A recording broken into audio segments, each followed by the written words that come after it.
Welcome to the voice of common news English Hindi आवाज की आवाज न्यूज में आप सभी लोगों का स्वागत है। मैं समीर कुरैशी। महाराष्ट्र असेंबली में कोई किसी को गद्दार कह सकता है? पूरी जानकारी के लिए वीडियो अंत तक जरूर देखें। अरे देश की बात तुम क्या करोगे? देश की बात मैं आपको करके सुनाता हूं आज।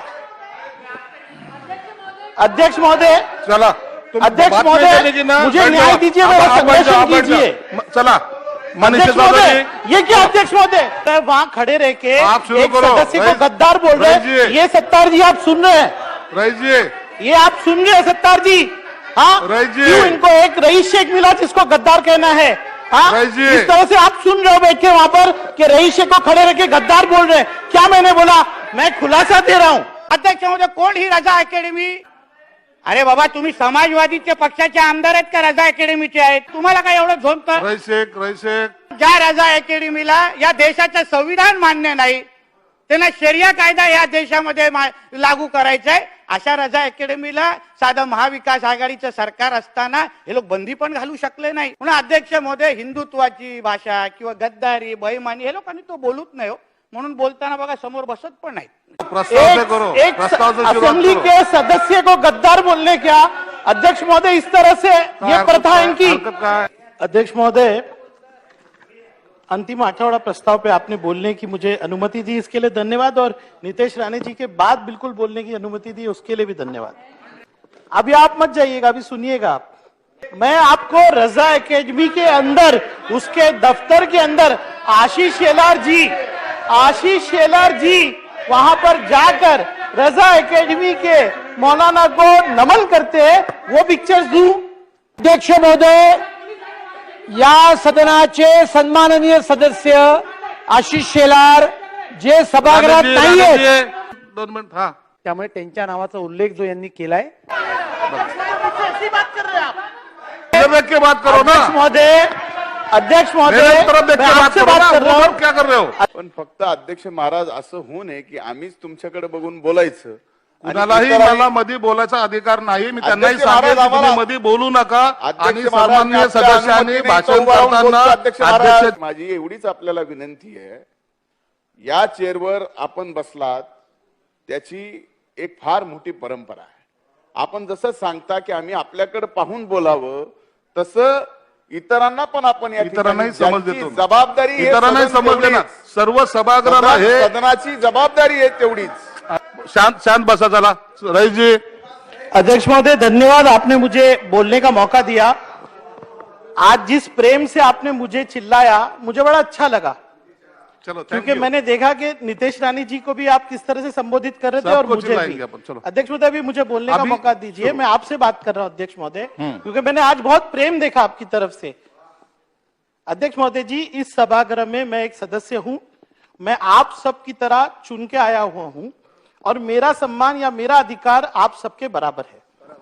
लेकिन आज जिस भाषा का प्रयोग मेरी तरफ किया गया इस सभागृह के अंदर, अगर उसकी निंदा नहीं होती है तो आज रईस शेख नहीं, किसी और के लिए भी उसी भाषा का प्रयोग किया जाएगा।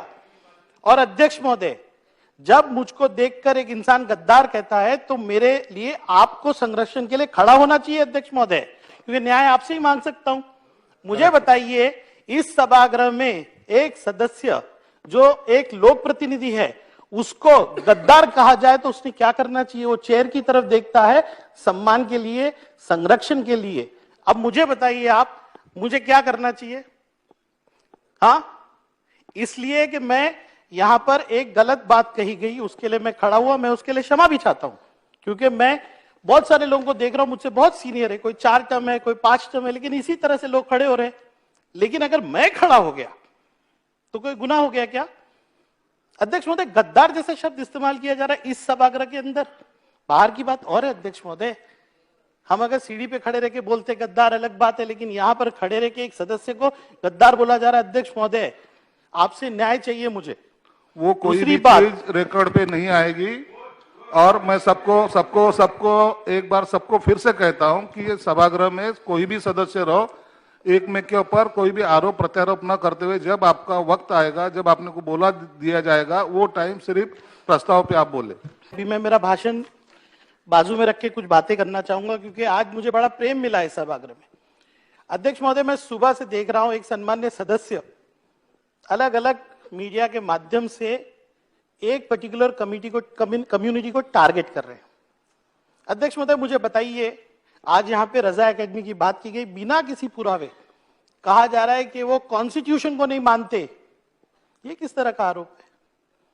इसी रजा एकेडमी के साथ सन्मान्य देवेंद्र फडणवीस जी, मैं फिर कहेंगे कि सभागृह में नहीं है, सन्मान्य कई सदस्य फोटो निकालते हैं, उनके ऑफिस में जाते हैं, उनके कार्यक्रम में सहभाग करते हैं।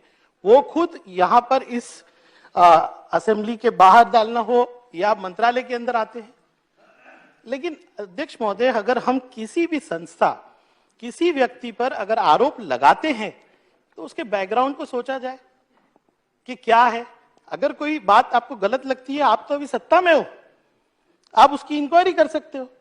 अध्यक्ष महोदय, ये अंतिम हथौड़े के माध्यम से हम राज्य की परिस्थिति पे बात करना चाहते हैं, लेकिन क्या बात चल रही है यहाँ पर?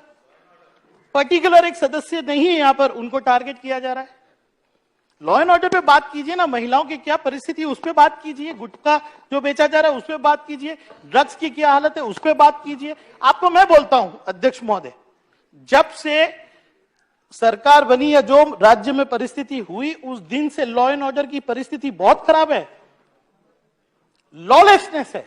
मैं आपको बता रहा हूं, पुलिस पे एक अंकुश नहीं है आपका। आज मैं आपको आज आंकड़े लाके दिखा रहा हूं, मैंने आंकड़े लिए हुए, मैं भिवंडी शहर का ले पाया, मैं कोशिश करूंगा कि पूरे राज्य का निकालूं।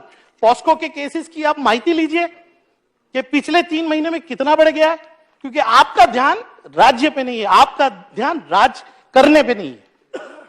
अध्यक्ष महोदय, मैं क्या गुहार लगाने आया, और मैं सुना कि आज गद्दार, मैं किसकी बात करने आया हूं? मैं एक 10 साल की बच्ची की बात करने आया हूं जिसकी हत्या हो गई, उसके बाप ने किया, और रेप हो गया उसके साथ, उसके बाप ने किया। मैं उसकी बात करने आया था, मुझे गद्दार सुनने को मिला आज। अध्यक्ष महोदय, ये बात कौन सुनेगा? हम किस तरह की बात कर रहे हैं, राजनीति को किस स्तर पे ला रहे हैं अध्यक्ष महोदय? Subscribe, like, comment and don't forget to press the bell icon for update.